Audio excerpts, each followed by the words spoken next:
Hi friends, Manjummel boys എന്ന സിനിമയിലൂടെ മലയാളികൾക്ക് കേവ്സിനോടുള്ള പ്രിയം കൂടിയെന്ന് തോന്നുന്നു. ഓരോ കേവ്സും തികച്ചും വ്യത്യസ്തവും അതോടൊപ്പം പഴമയിലേക്ക് കൂട്ടിക്കൊണ്ടു പോകുന്നതുമാണ്. അപ്പോൾ ഇന്ന് നമുക്ക് ബോസ്നിയയിലെ ഒരു കൂട്ടം കേവ്സുകൾ ഉൾപ്പെടുന്ന ബിയംബാര എന്ന സ്ഥലവും അവിടുത്തെ കാഴ്ചകളും കാണാം. തമ്പനയിൽ പറഞ്ഞ പോലെ 10,000 വർഷങ്ങൾക്ക് മുൻപ് പ്രകൃതി തന്നെ നമുക്ക് നൽകിയ വിസ്മയങ്ങളാണ് ഈ ഓരോ കേവുകളും. ബോസ്നിയൻ തലസ്ഥാനമായ സരൈവോയിൽ നിന്ന് 40 കിലോമീറ്റർ അകലെ ബിസിക് പീഠഭൂമിക്ക് സമീപമാണ് ഈ കേവ്സുകൾ കാണപ്പെടുന്നത്.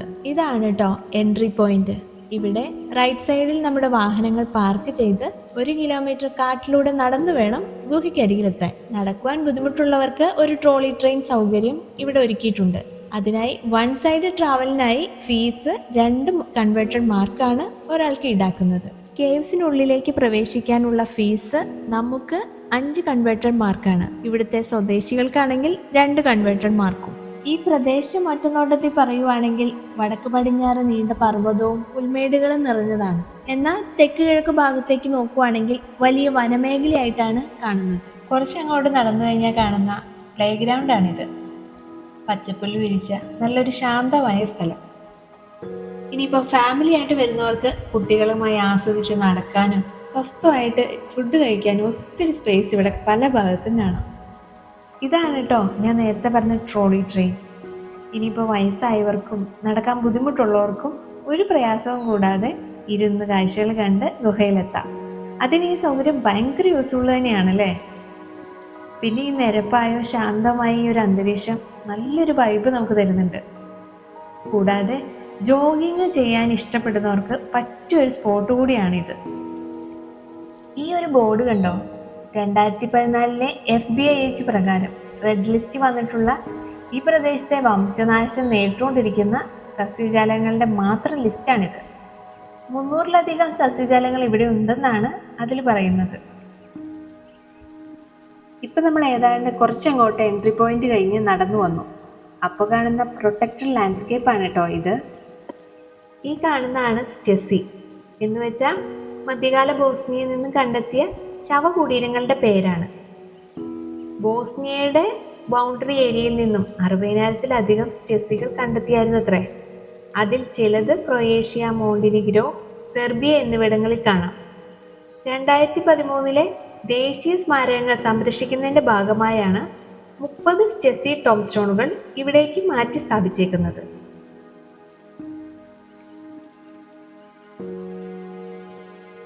ഇതൊരു ലേക്കാണ്. ഇതിലെവിടാ ലേക്ക് എന്നാവും നിങ്ങളിപ്പോൾ ആലോചിക്കുന്നതല്ലേ. ഇത് തന്നെയാണ് ഇതിൻ്റെ പ്രത്യേകത. വേനൽക്കാലത്ത് വറ്റി വരണ്ട് പുല്ല് പിടിച്ച് കിടക്കുവാണെങ്കിലും മഴക്കാലത്ത് 950 മീറ്റർ ഉയരത്തിലുള്ള കാർസ്റ്റ് എന്ന മലകളുടെ താഴ്വരയിലൂടെ വരുന്ന ചെറിയ തടാകമാണിത്. ജസീറോ ലേക്ക് എന്നാണ് ഈ ലേക്കിന്റെ പേര്. ലേക്ക് താണ്ടി നമ്മൾ മുന്നോട്ട് പോവാണ് കേട്ടോ. മരത്തണലിൻ്റെ ഇടയിലൂടെ പോകുന്ന ഈ യാത്ര നല്ലൊരു വൈബ് തന്നെയാണ് കേട്ടോ. സിറ്റിയുടേതായ യാതൊരുവിധ ട്രാഫിക് ബ്ലോക്കോ ഹോണടിയോ ഒന്നും കേൾക്കാതെ ആസ്വദിച്ച് നന്നായിട്ട് എൻജോയ് ചെയ്യാൻ പറ്റുന്നുണ്ട്. വഴിയോരത്ത് കാണുന്ന ഈ കല്ലെടുക്ക് കണ്ടോ? ഇതൊരു കൊച്ചു കേവാണ് കേട്ടോ. വവ്വാലുകളുടെ ഒരു താവളമായി ഇത് മാറിയിരിക്കുകയാണ്. ഈ കേവിൻ്റെ അകത്തേക്ക് വലിയ വ്യാപ്തിയൊന്നുമില്ല കേട്ടോ. അതുകൊണ്ട് തന്നെ പുറമേ നിന്നാൽ തന്നെ നമുക്ക് ആ കേവിനെ ഫുള്ളായിട്ട് അങ്ങ് കാണാൻ പറ്റും.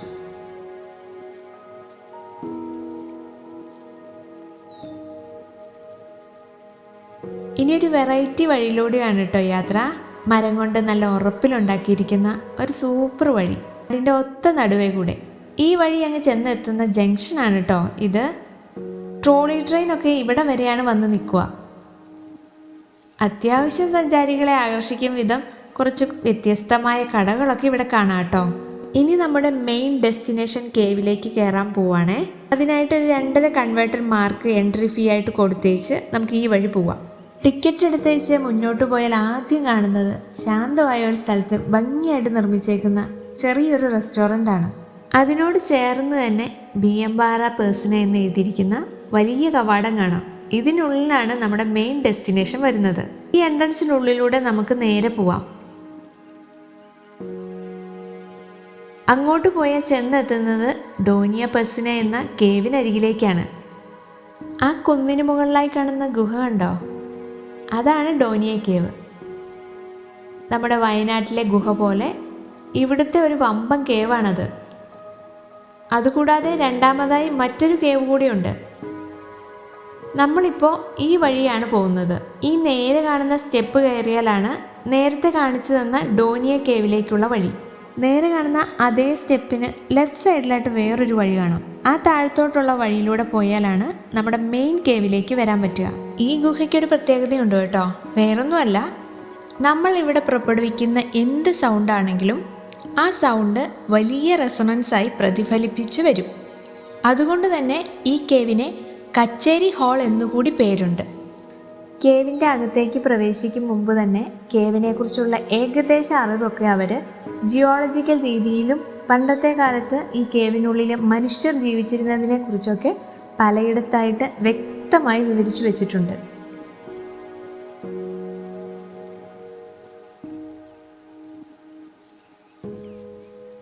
പല രാജ്യത്തു നിന്നുള്ള സഞ്ചാരികൾ ഇവിടെ കാണാൻ എത്തിയിട്ടുണ്ട്. അതുകൊണ്ട് തന്നെ ചെറിയ തിരക്ക് കാണാൻ പറ്റും.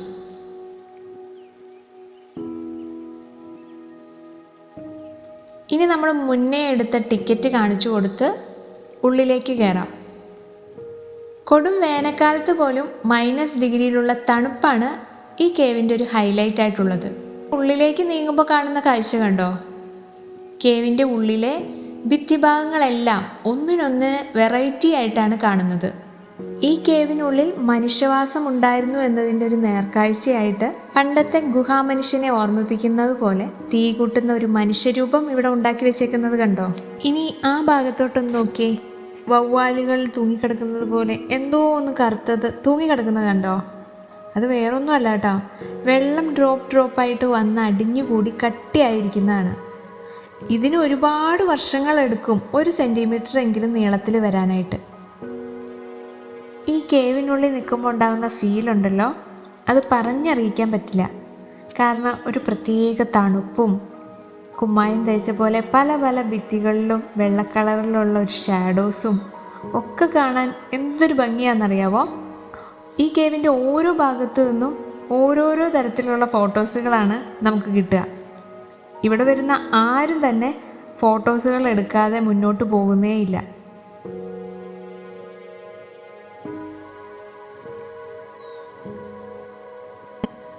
ഇത് കണ്ടോ, വെള്ളം നമ്മുടെ കയ്യിലേക്ക് കിനിഞ്ഞിറങ്ങുന്നത്. ഇതുപോലെ വന്നാണ് 10,000 വർഷങ്ങൾക്കിപ്പുറം നമ്മൾ ഈ കാണുന്ന തരത്തിലേക്ക് ഇതിൻ്റെ ഉൾഭാഗം ഉണ്ടായേക്കുന്നത്. എന്തൊരു അത്ഭുതമാണല്ലേ! അത് നേരിട്ട് കാണുമ്പോൾ ഉണ്ടാകുന്നൊരു ഫീല് പറഞ്ഞറിയിക്കാൻ പറ്റില്ല. കേവിനകത്തൂടെ 500 മീറ്ററോളം നടക്കുന്നതായേ നമുക്ക് തോന്നത്തില്ല. നടക്കുന്തോറും കേവിൻ്റെ ഭംഗി കൂടി വരുന്നതായിട്ടേ തോന്നത്തുള്ളൂ. അതെന്നാണെന്നറിയോ? കേവിൻ്റെ നടുഭാഗത്ത് നിന്നും 4 ഭാഗത്തേക്ക് കേവ് സ്പ്ലിറ്റായിട്ടാണ് കിടക്കുന്നത്. ഈ 4 ദിക്കിലും ഒന്നിനൊന്നിന് വ്യത്യസ്തപരമായ കാഴ്ചകളാണുള്ളത്.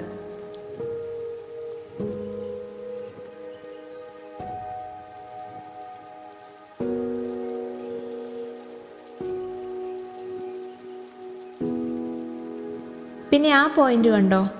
ഈ ഭാഗമാണ് ഈ ഗുഹയുടെ ഏറ്റവും ഉയരം കൂടിയ ഭാഗം. 150 സെൻറ്റിമീറ്ററോളം ഉയരമുണ്ടെന്നാണ് ആ വൈറ്റ് ബോർഡിൽ മെൻഷൻ ചെയ്തിരിക്കുന്നത്.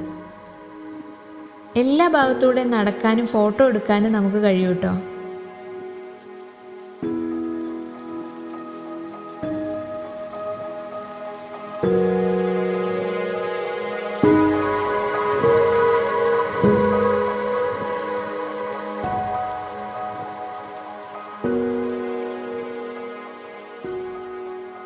ഇപ്പം നമ്മൾ ഏകദേശം കേവ് ഫുള്ളായിട്ട് കണ്ടു.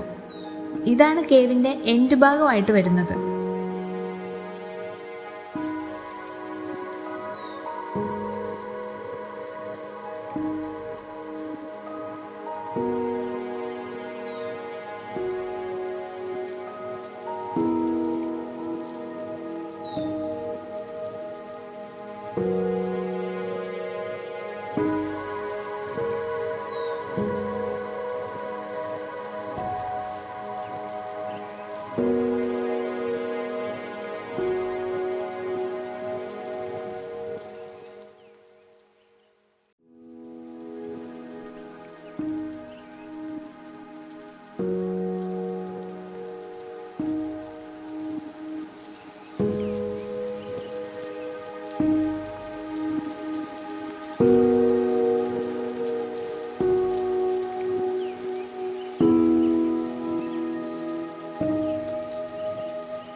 ഇതോടെ നമ്മുടെ മെയിൻ കേവിൻ്റെ കാഴ്ചകളൊക്കെ കണ്ട് നമ്മൾ പുറത്തേക്ക് ഇറങ്ങുവാണേ.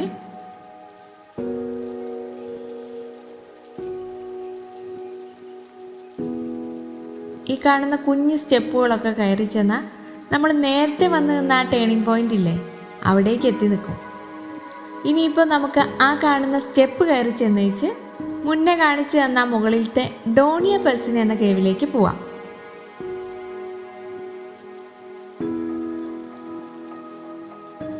ഈ വഴി പോയാലേ നമ്മുടെ രണ്ടാമത്തെ മെയിൻ കേവിലേക്ക് എത്താൻ പറ്റത്തുള്ളൂ. ചുറ്റും നിറഞ്ഞു നിൽക്കുന്ന ഫിർ ട്രീസുകൾ കണ്ടോ? നമുക്കറിയാവുന്ന ക്രിസ്മസ് ട്രീകൾ തന്നെയാണേ. പക്ഷെ അതൊക്കെ ഒരേ അകലത്തിലും വലിപ്പത്തിലും നിറഞ്ഞു നിൽക്കുന്നത് കാണാൻ ഒരു പ്രത്യേക രസമാണല്ലേ. ഇതാണ് കേവിൻ്റെ ഉൾഭാഗം. നേരത്തെ കണ്ട വമ്പൻ കേവൊക്കെ വെച്ച് നോക്കുമ്പോൾ ഇത് വളരെ ചെറുതാണേ. പക്ഷെ ഇതിൻ്റെ അകത്തുനിന്ന് പുറത്തേക്ക് കാണുന്ന ഈ വ്യൂ കണ്ടോ? ഇതാണ് ഇതിൻ്റെ ഒരു ഹൈലൈറ്റ് ആയിട്ട് വരുന്നത്. ഒരു ഓയിൽ പെയിൻറ് ഫോട്ടോഗ്രാഫി പോലെ ഇല്ലേ?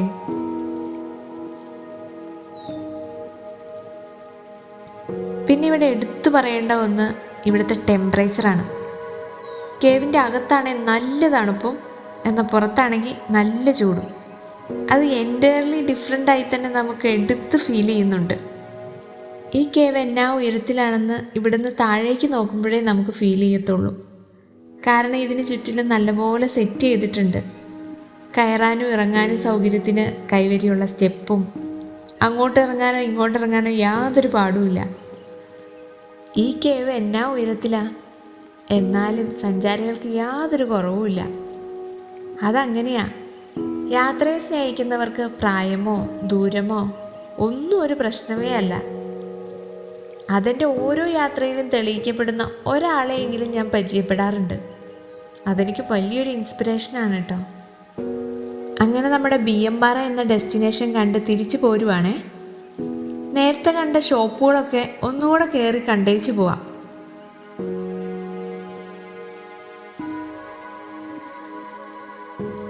മടക്കയാത്ര നമുക്ക് ട്രോളി ട്രെയിനിലാക്കിയാലോ? അതിൻ്റെ രസം കൂടെ ഒന്നറിയാലോ. 2 കൺവേർട്ടഡ് മാർക്കാണ് പെർ ഹെഡിന് ടിക്കറ്റായി വരുന്നത്. ഈ യാത്രയുടെ ഭംഗി ഇരുന്ന് ആസ്വദിച്ചങ്ങ് പോവാം.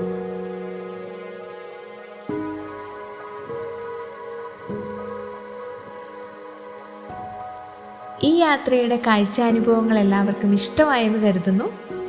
വീണ്ടും മറ്റൊരു ബോസ്നിയൻ യാത്രയുടെ വിശേഷങ്ങളുമായി കണ്ടുമുട്ടാം. Signing off.